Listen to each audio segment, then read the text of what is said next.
Welcome to the Gay Buddhist Forum, where teachers from all schools of Buddhism offer their perspectives on the Dharma and its application in modern times, especially for LGBTQI audiences. These talks are offered freely to the world and made possible by appreciative listeners. If you would like to support our efforts to share the Dharma with underserved audiences, please visit gaybuddhist.org. There you can donate, find a list of upcoming speakers, or enjoy many hundreds of these recorded talks dating back to 1996.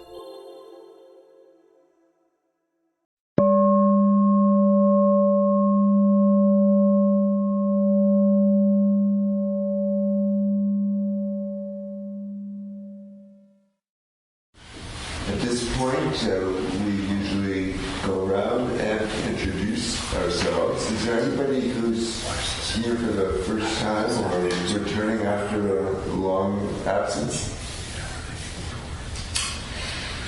Well, my name is Henry Rabinowitz. Ron Myers. Matthew. Paul, Jerry. Andy. Jose. David. Jenny. Richard. Tony. Jim? Jack. Bruce. Jeff. I'm George. Alex. I'm Brian. Thank you. And let's see, online we have Larry, Steve, Andres, Christian, Daniel, Frisco Wolf, Greg, Harley, Jeffrey, Joe, John, Marvin, Rich, Steve, again, Todd, Tom, and Richard. So let me introduce our speaker, John Martin. John teaches Vipassana, insight, Metta, loving kindness, and LGBTQIA plus meditation retreats. John leads an ongoing weekly Monday evening meditation group in San Francisco. He serves as co-chair of the Guiding Teachers Council for Spirit Rock. His practice has been supported by 12 years as a hospice volunteer, including 5 years at Shanti Project during the AIDS crisis, and 7 years with the Zen Hospice Project. John. Okay. Good to be together. I always enjoy being in the Gay Buddhist Fellowship and I feel at home being in an LGBT group. I feel as a teacher I always allow myself to be a little bit more vulnerable in my own sharing when I'm in a community like this. So. I want to just briefly mention a couple upcoming retreats I'm teaching. The San Francisco Insight Meditation teachers, Howie, Eugene, Anushka, Victoria, and myself are teaching a retreat at Spirit Rock coming up at the end of July. So a rare retreat where it's all San Francisco teachers, and of course 3 of us are LGBT, so would love to have anyone join. And I have a Metta retreat I'm teaching in August at Spirit Rock. Just to mention too, on the team leading the next teacher training, a joint teacher training with Spirit Rock and Insight Meditation Society that will begin in January of next year, and 24 new teachers, and I believe it's 10 or 11 are LGBT, so a lot of new LGBT teachers coming in, and 3 new gay male teachers. Very happy to see that. So Jeff called me, Jeff Lindemoog sent me a text message last week saying, do I have an idea what I wanted to speak about? And kind of spontaneously said, let's talk about love. Let's talk about love. This is my Metta season where I practice with Metta for about 6 weeks as my primary practice. So it feels right to talk about the pure love of Metta. Metta, everyone familiar with Metta? Anyone not? Okay, some people are not. Metta is a basic kindness, basic friendliness, benevolence. It's sometimes referred to as pure love. It's referred to as pure because there's no attachment. There's no conditionality of this person needs to behave this way or that way for me to be kind to them. So with our practice, we're called upon to cultivate this form of love, this form of pure love, this quality of the heart. The Buddha calls it a beautiful quality of the heart of metta. So it's really important to our practice. The Buddha talked about cultivating, practicing with metta as being key to our practice to realize the truth of the way things are, to free the heart and mind from confusion. And it's important to recognize we are meant to live in love. We're meant to live in love, we're meant to live in happiness, and we're meant to live with an open and caring heart. So if we all reflect deeply, how do we want to be in the world? Most of us would probably say we want to be in the world with love, with an open heart, being able to feel compassion, being able to feel joy, kind of allowing our hearts to be undefended, to be open to the fullness, the richness of our lives in the world. An undefended heart that we don't need to protect or build walls around. And the Buddha taught this is very important to our practice to cultivate this quality. You could say the true nature of our own minds and hearts is to be loving, and that our hearts are inherently pure. But we need to practice in some ways to open to this. Most of us do. To realize the purity, perfectness, perfect quality of purity in our own hearts. So I'll talk about some of the different ways that we can cultivate this purity of the heart and mind, and we can open up to the purity of our own hearts. So a quote from Sharon Salzberg, who wrote a book titled Loving Kindness, which is on metta, a beautiful little book. And Sharon Salzberg says, "I see real love as the most fundamental of our innate capacities, never destroyed, no matter what we might have gone through or might yet go through. This quality of love that's always here, always available. If we're present, we're aware, we're grounded and connected to the body, we're connected with our intentions to cultivate what is wise and skillful." So, it is actually in the instructions of the Buddha, on the Eightfold Path of Practice, the instructions on how we're to practice meditation. The Buddha says that cultivating an attitude of kindness is key to our practice. It took me a long time to get this. I probably went on 3 years of retreats, and even though the teachers were probably saying what I just said, I thought Metta was just some nice thing on the side. I was after the real goods. I wanted to get to that destination point of freedom, leave the metta and compassion on the sidelines. But I was wrong. I was really missing out. I went so far as to attend metta retreats where the practice was simply cultivating metta, and I would not practice metta. So driven. So we can cultivate it different ways. We can cultivate it with our intentions. I'll speak more about these different practices. Is checking our intentions. Is our intention rooted in kindness? Maybe rooted in ill will or aversion? Is there some element of compassion? Or perhaps some element of cruelty? And this is a part of our practice, just to connect to the body and check in. What is my intention now before speaking and acting? Bringing awareness to that, and then choosing to do a reset if it feels right, to do a reset to speak and act from kindness. You could say it's really the choice point we have in our lives in the Buddhist understanding. Some people say, well, where is there a choice in the Buddhist understanding? The choice is on intentions. Choosing to cultivate wholesome intentions. So we can cultivate metta through our intentions, through practice with the phrases. Some of you may have practiced with the metta phrases. May I be safe. May I be happy. May I be healthy. May I live with ease.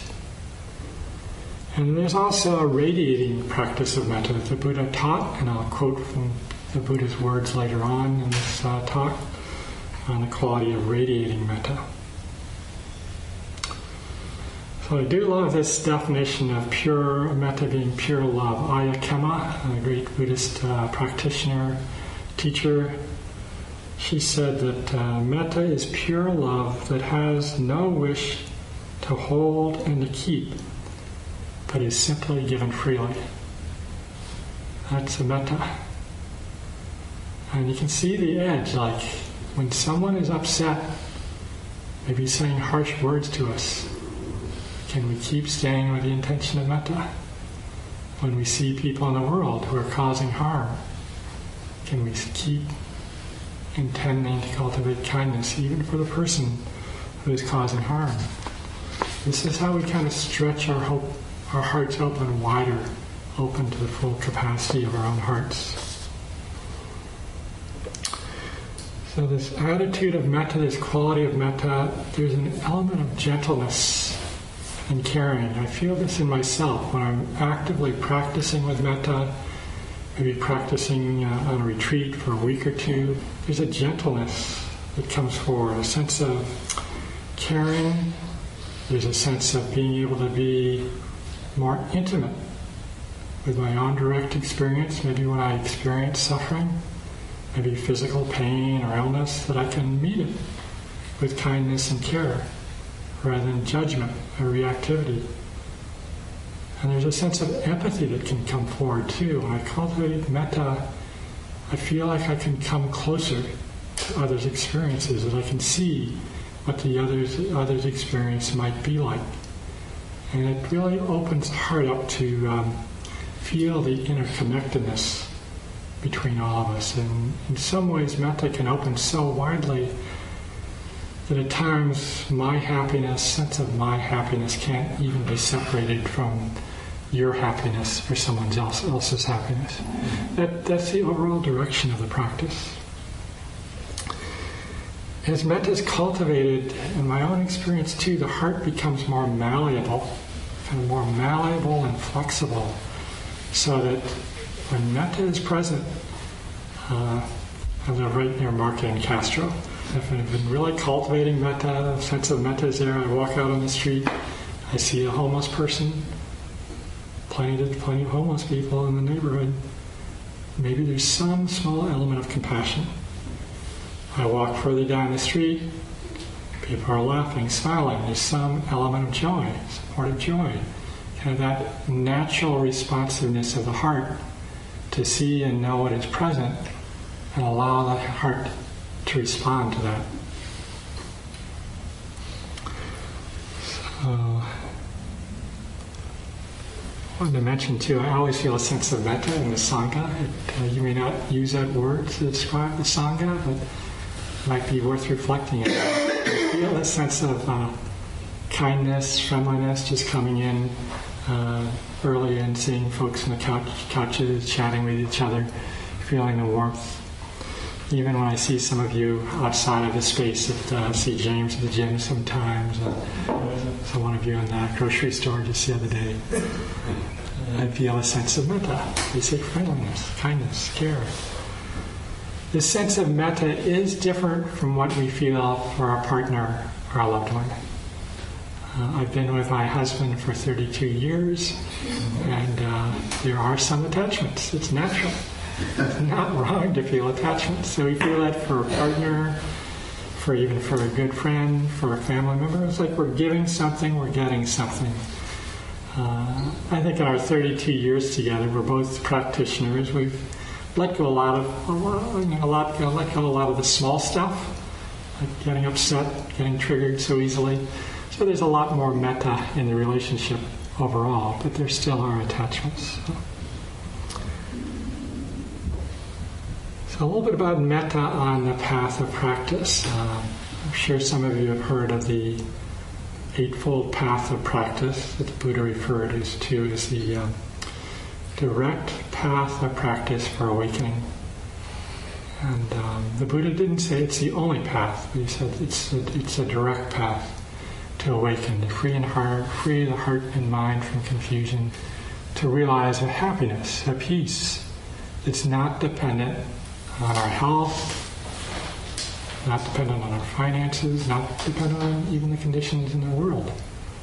This is the direction of our practice, and the path of practice, Eightfold Path, leads in the direction of this peace. On the Eightfold Path, the two wisdom factors are wise view and wise intention. And wise view, at the basic level, recognizes that actions have consequences without exception. Actions have consequences without exception. Like if we yell at somebody, get mad, we're going to feel the rattleness afterwards. Maybe they yell back at us. There's a consequence. We know that. Maybe we're kind to someone. We're very patient. We go out of the way to help someone. We may feel that in our heart. We feel that connection to another person. We feel the goodness in our own hearts. Actions have consequences. And in the Buddhist understanding, then with wise view, there is wise intention, which recognizes there's an intention before every single action. We rarely catch it. We can't possibly catch every single intention, but you had an intention to come here this morning. There's an intention right now to listen. There's an intention that's always present before an action. It's remarkable that it's always there, but so few of us, we see it so very rarely. And the Buddha said there's three aspects of wise intention that we are to cultivate. We're to cultivate metta, kindness, and this intention of kindness in every moment. The intention of compassion. Should discomfort arise, or should suffering be seen? So metta, compassion, and renunciation. What renunciation means is letting go. Letting go of attachments, letting go of reactivity, letting go to accept our present experience just as it is. So these three qualities of wise intention are what the Buddha calls upon us to cultivate. Metta, compassion, letting go. And we can hear about the practice and it sounds so hard, but these are three pretty good things to cultivate, because not only do they support seeing more clearly, they actually bring forth happiness in themselves. When we cultivate metta, we feel happy. When we're compassionate, we feel a connection to others. When we let go of things needing to be a particular way. I was just talking to one of the Sangha members about how he had let go of trying to figure out. Just listen to his heart and what his heart was calling him for, but not try and figure out. That's renunciation. Letting go of needing to know, needing to understand. And there's a peace that comes with that. So we bring these qualities, these intentions of metta, compassion, renunciation into every part of our experience. We do that even when we sit, like even when we're doing a meditation. The intention, like to meet our experience with kindness. We're aware of the breath. Maybe we experience a discomfort in the body. We feel pain in the knee or the back. The call of practice, meet it with compassion. Not judgment, not turning away from, but, I'm suffering. This is uncomfortable. We make peace with things as they are by bringing compassion in that way. In our meditations, we're called upon to just let go and receive our experience as it is, not try and make it any different than it is. This is how we begin to see peace directly. We can begin to see right in a meditation, right in a single moment at times, that when we cling to, I need to get rid of this back pain or knee pain, we suffer even more. And if we just, this is unpleasant, we can find peace right in the middle of discomfort. It's like we're finding in that moment the truth of the way things are, that it is the clinging and holding on, the reactivity that is the cause of our mental suffering, and we can be entirely free of it. And when we just let go and receive, it really doesn't matter what is present. Peace is there. And in any moment, when we recognize we're caught and we're just kind and compassionate and accepting the moment as it is, and we let go, in effect say, it's like this now. We've opened to the third noble truth, that peace is possible. Peace is possible in any moment. It's so close, it can seem so far away hearing the Buddhist teachings, like the goal of reaching freedom, but it's right there in that very moment. The raw experience of letting go. So a little bit more on how to cultivate metta, and I'll give some examples in my own life, just the last few days of how I've been practicing with metta. I really made it a practice in my work life for many years. It was my primary point of trying to bring practice to work was to check my intention before a phone call, before a meeting. Just check what is my intention. And, in many ways it was a complete failure because I probably only remembered about 0.5% of the time. But that was actually pretty good because it gradually started to just reset the habitual pattern of the heart and mind so that more naturally kindness, ease, a sense of letting go started to arise. And it wasn't that over my many years of work that I was practicing with it, that aversion and ill will and reactivity never arose, but they gradually started to lose the power that they once had. It's really key when we check intentions to be able to see, like when there is ill will or aversion, and then we can replace it with metta. Sometimes it's, there's aversion. Like, James and I go to the same gym and can probably connect anyone who goes to the gym can connect with this. You're at your locker and someone walks up and takes the locker right next to you. Like I could, it's like what the mind does. Like the mind fell into a little reactivity and aversion. Person just opening up a locker. That's pretty silly. Okay, look at that. The mind is falling into aversion over this. Metta. Metta for me, because I'm suffering aversion. Metta for this other person. And just shifting the attitude of the mind right in that moment by bringing attention to the aversion and then dropping in the seed of metta. Metta, metta, or may you be safe, may I be safe, happy, healthy, live with ease. I bring it in a lot when times when I can't sleep at night. The other night mind was really racing, and I started saying metta phrases, which sometimes helps kind of calm things down, and reactivity around not being able to sleep will drop away. This time it just brought up more energy to repeating the phrase, and it wasn't complete. It completely didn't work. Okay, so shift. Just bring attention, metta, to the body. Just feel the weight of the body on the mattress. Metta, metta. Just calming the heart and mind in that way. So it's another way to practice.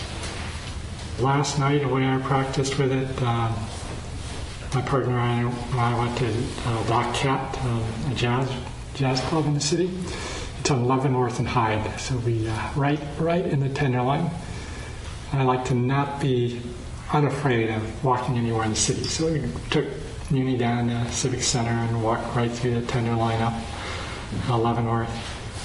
And it's an unpleasant scene, and we got to the club, and then I realized, I had been kind of checked out. There was aversion. I could recognize I'd been feeling aversion walking up the street. A lot of trash, people on the sidewalk. No one was hassling us. But it was just unpleasant. And so I checked out because it was unpleasant. I could then recognize there was no intention of kindness or really letting go to be present and receive the experience. So I told my husband then when we were leaving, let's not take an Uber, let's walk back so I can re-experience that. And to be present in the body, to feel the body walking, to feel the feet on the ground, and see, actually, there's some people smiling and laughing. Not everybody seemed to be suffering, some people were.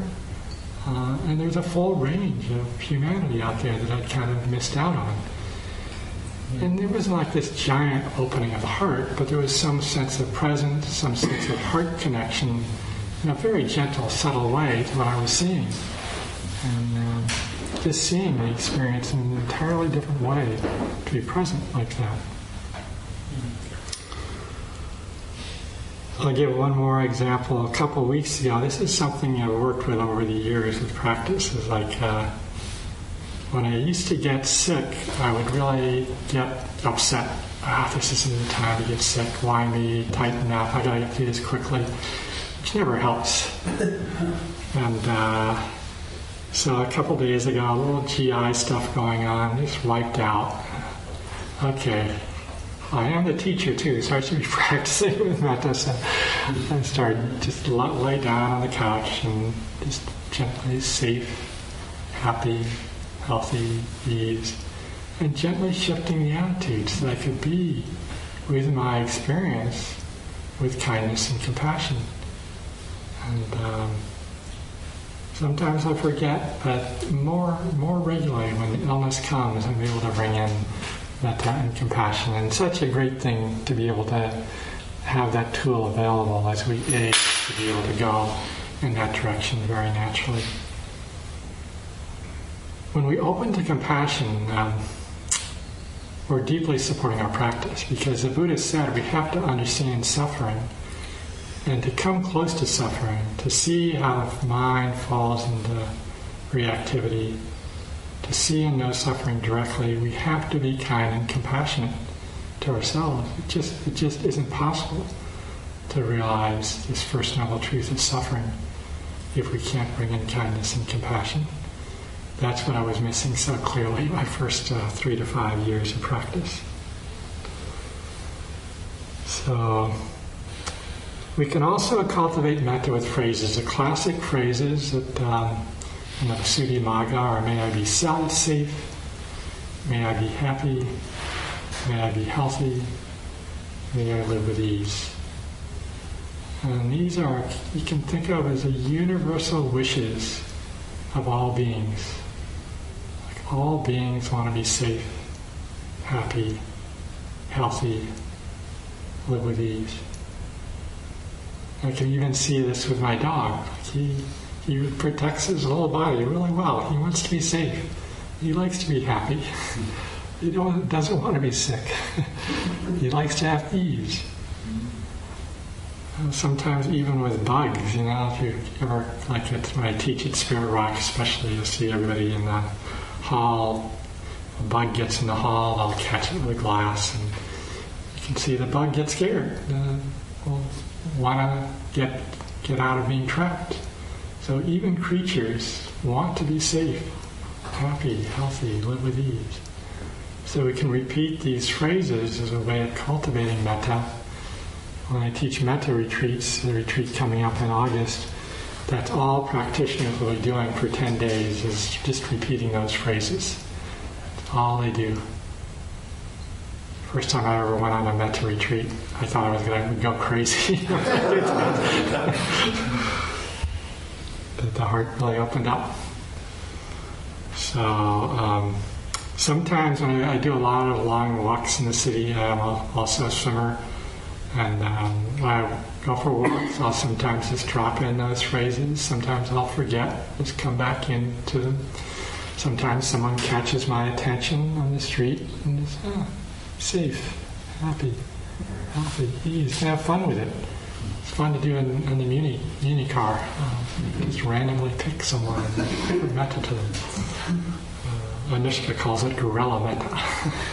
Not guerrilla warfare, guerrilla metta.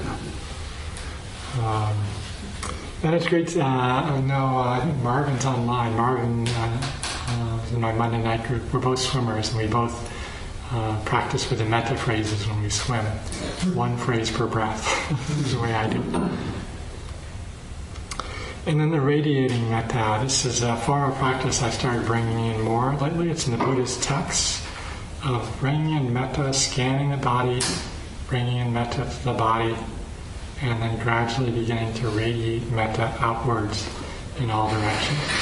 It's a very powerful, accessible tool. I'll post on my website a link to a guided meditation. If you're curious to hear, I'll try and do that today.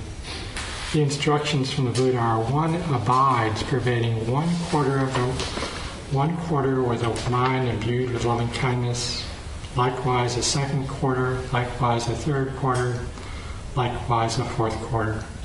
So above, below, around, and everywhere, and all to oneself, one abides pervading the all-encompassing world with a mind imbued with loving kindness, abundant, exalted, immeasurable, without hostility and without ill will.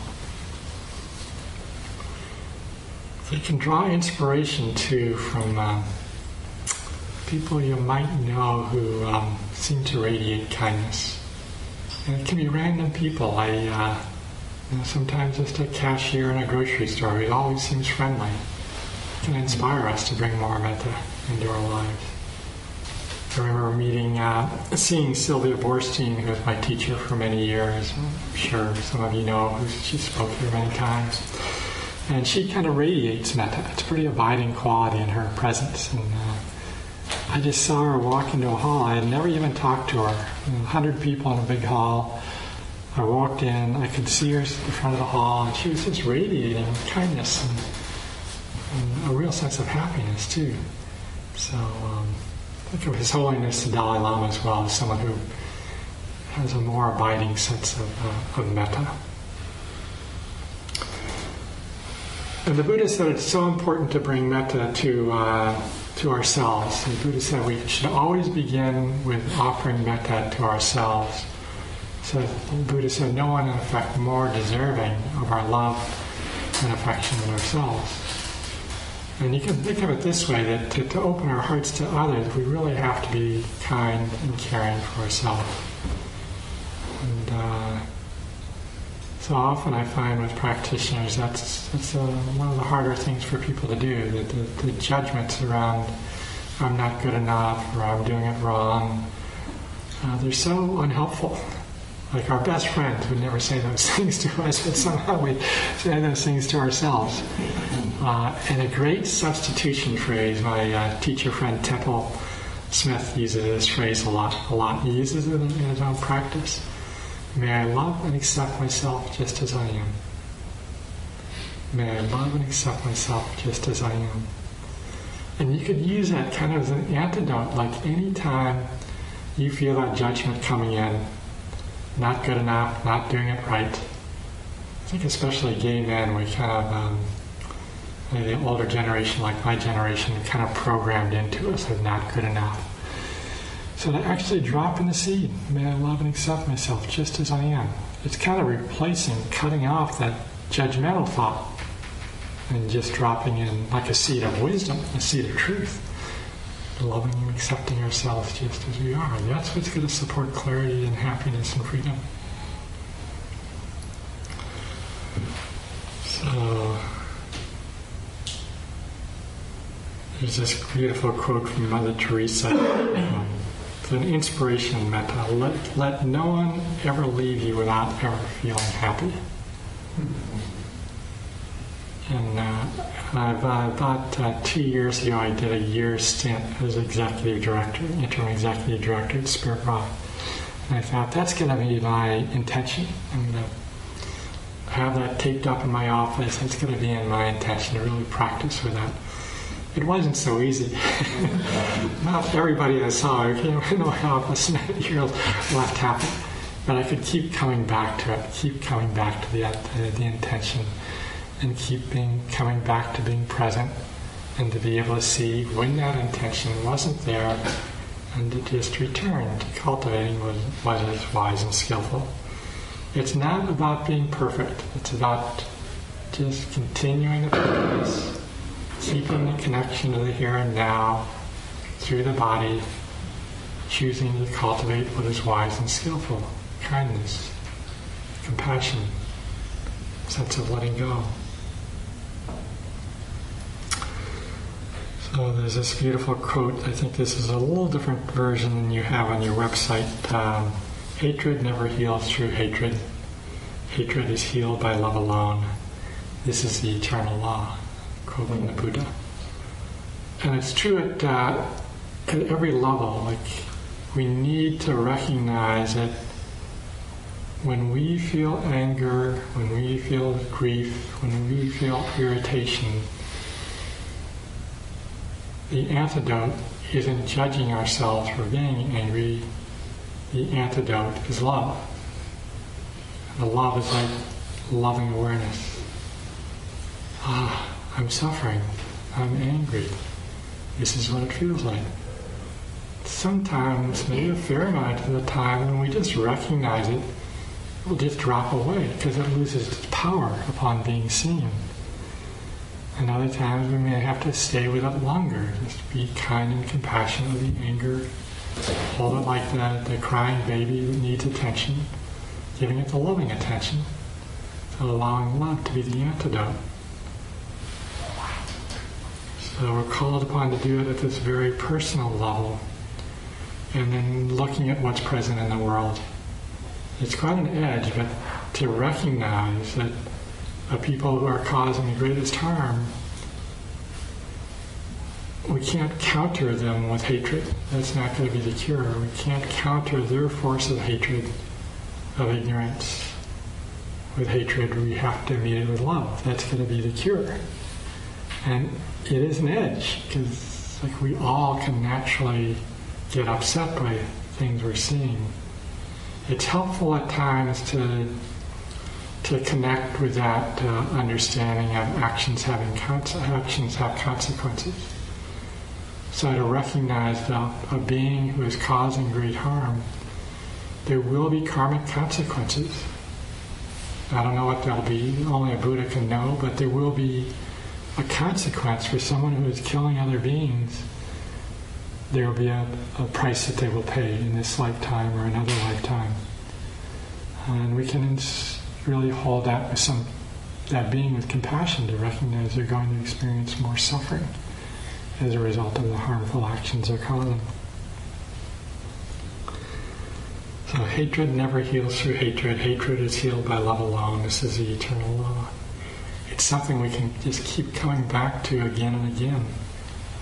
And sometimes I hear other teachers say this, like hatred versus love. And in fact, love doesn't stand in opposition to anything. Love loves. Love loves whatever is present. So that's what we're cultivating. And that's the true nature of our own hearts and minds. Our hearts can meet every experience with love, with acceptance. And this can open to freedom and liberation. You probably most often hear, as I've talked about, the path of practice, mindfulness, the insight practice, mindfulness meditation that leads toward freedom and liberation. But the Buddha also said cultivating the beautiful qualities of the heart can lead to awakening. If any of you are really into the suttas, you can see this in the simile of the cloth.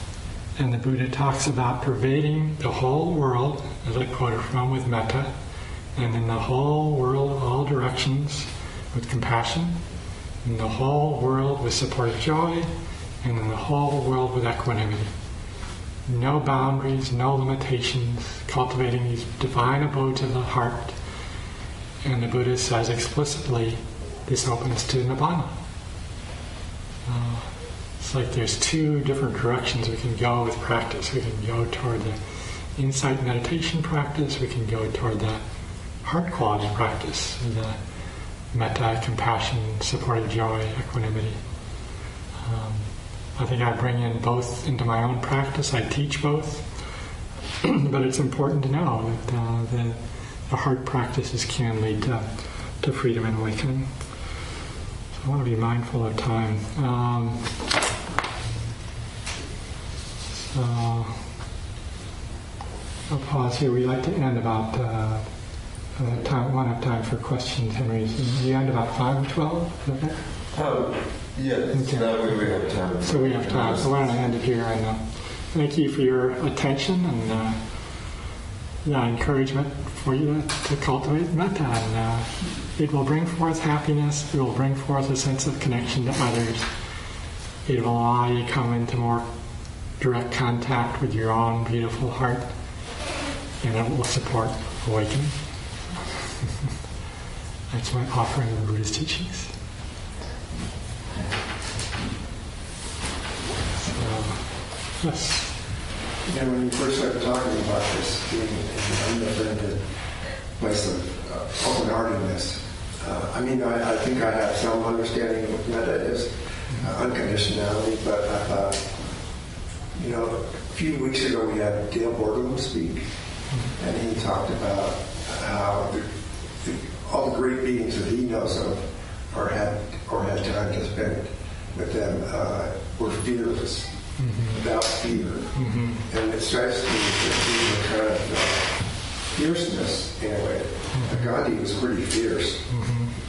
And how do you, I imagine Thich Nhat Hanh with his sunflower walking through the tenderloin, and he could really do it, I'm sure.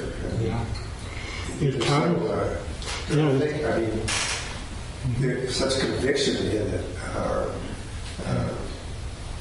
That's a beautiful reflection. And can folks online hear the question, or do I need to repeat it, Henry? Any folks here? Question around fear and fierceness and awakening. And the Buddha actually taught the metta practice. First teaching of metta was as an antidote to fear. And fear drops away. The heart becomes undefended.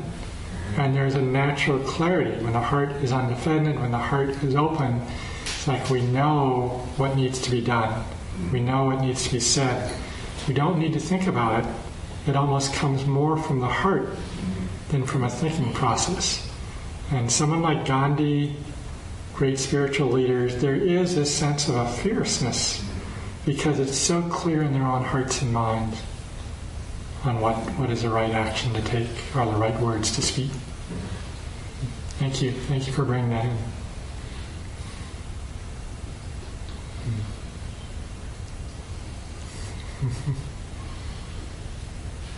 Yes. How do you distinguish between metta and compassion? Because they seem really similar to me, but how are they sort of different from each other? They're really close. Metta is like the foundation. So metta is a basic kindness and caring. Compassion arises in response to a condition.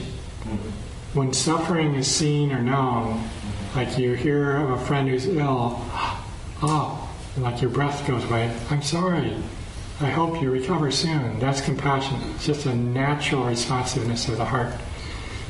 But underneath that, there was that underlying attitude of kindness and care, and compassion naturally arises. And it's interesting, the way supportive joy, which is mudita is the word, Pali word, is so close to compassion because when metta is present, when kindness and care, we see suffering, we naturally wish it to end. We see the happiness of another, we naturally wish it to continue. That's mudita, supportive joy. So that's that malleability of the heart. And metta, again, a little bit more sustaining quality. Gandhi probably had a lot of natural metta, loving kindness, probably equanimity, great peace. But at times you see this with His Holiness the Dalai Lama. His heart is so responsive, it can immediately feel and connect with suffering. It can immediately feel joy and happiness. So compassion, mudita more arise in response to conditions. Metta, equanimity are a little bit more abiding qualities. Looks like equanimity is one of the more frequent subjects of talks here. I haven't given a talk on equanimity, I think, because it seems like it shows up a lot. There's a question online. Okay. From Marvin. Hi, John. I just thank you very much for your talk. And you mentioned that when you see Sylvia Bornstein, that you feel that she just radiates kindness. And I just want to say that I feel that very much about you. I think you very much radiate compassion and kindness, and I really appreciate it. Thank you, Marvin. That's very sweet. Thank you.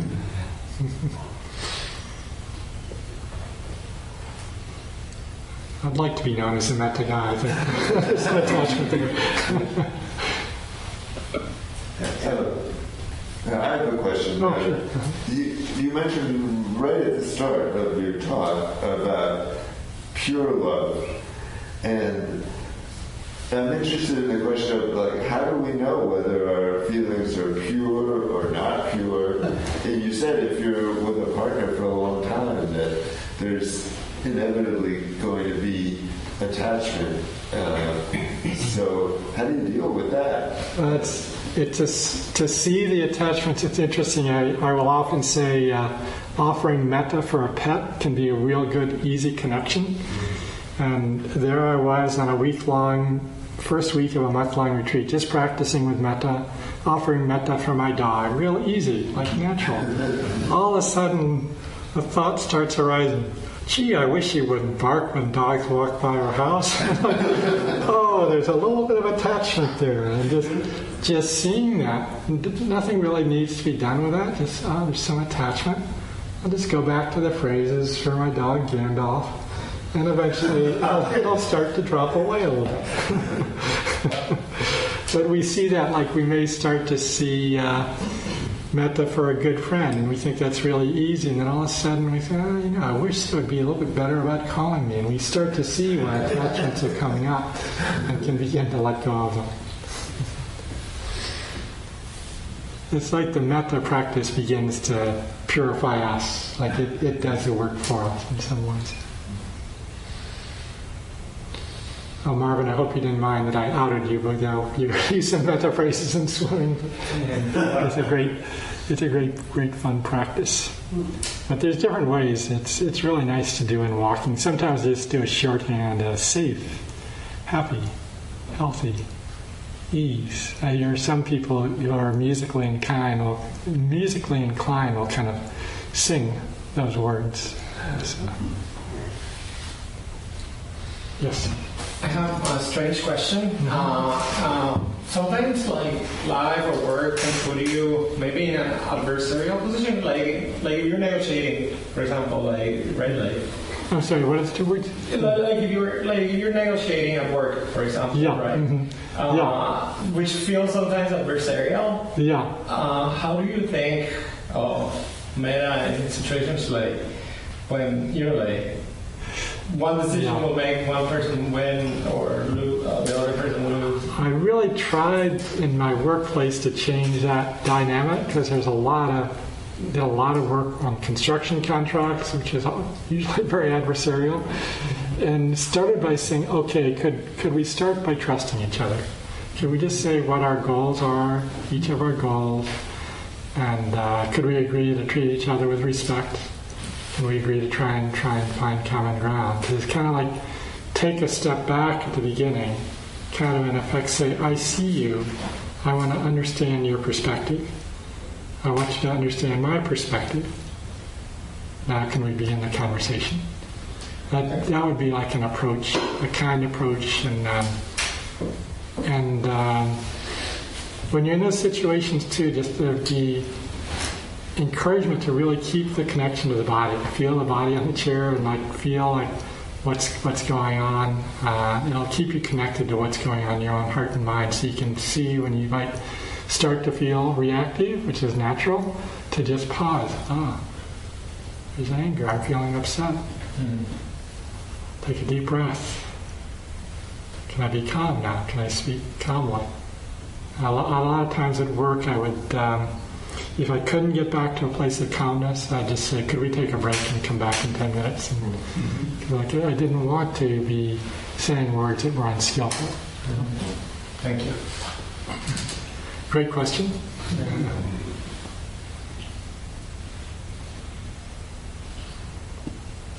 Well, perhaps it's the time for us to wrap up. Thank you, John. Do we have a host today? I'm the host today, but I can't find the script, so Jerry's going to tell you what I should do. I'm Jerry, not Stephen.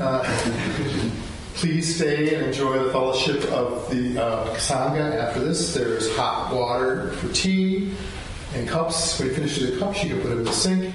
Stefan brought refreshments.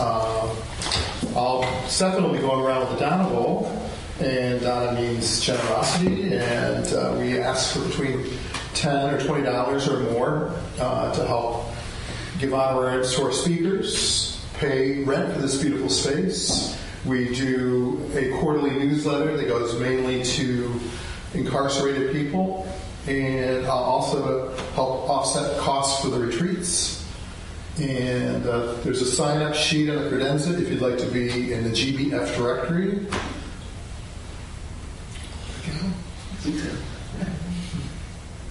And at 12:30. Oh yeah, 12:30. Meet at the front door to go out to lunch. Everyone's welcome. Okay, thank you. Any other announcements?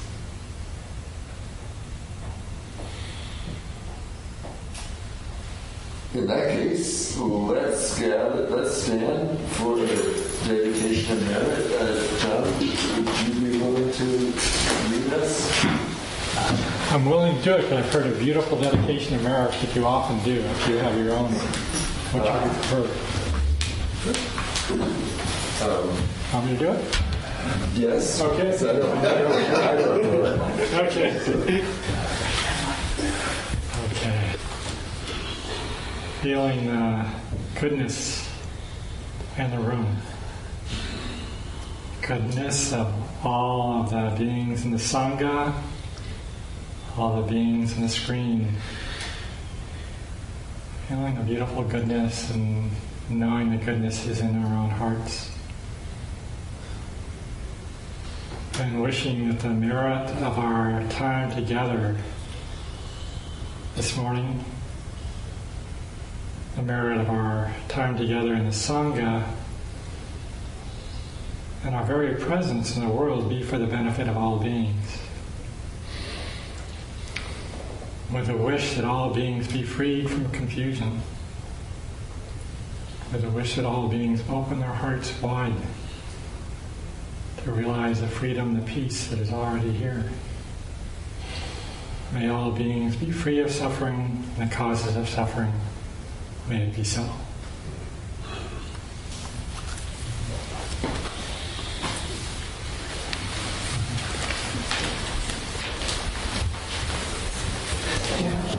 What a great talk here. Oh, thank you.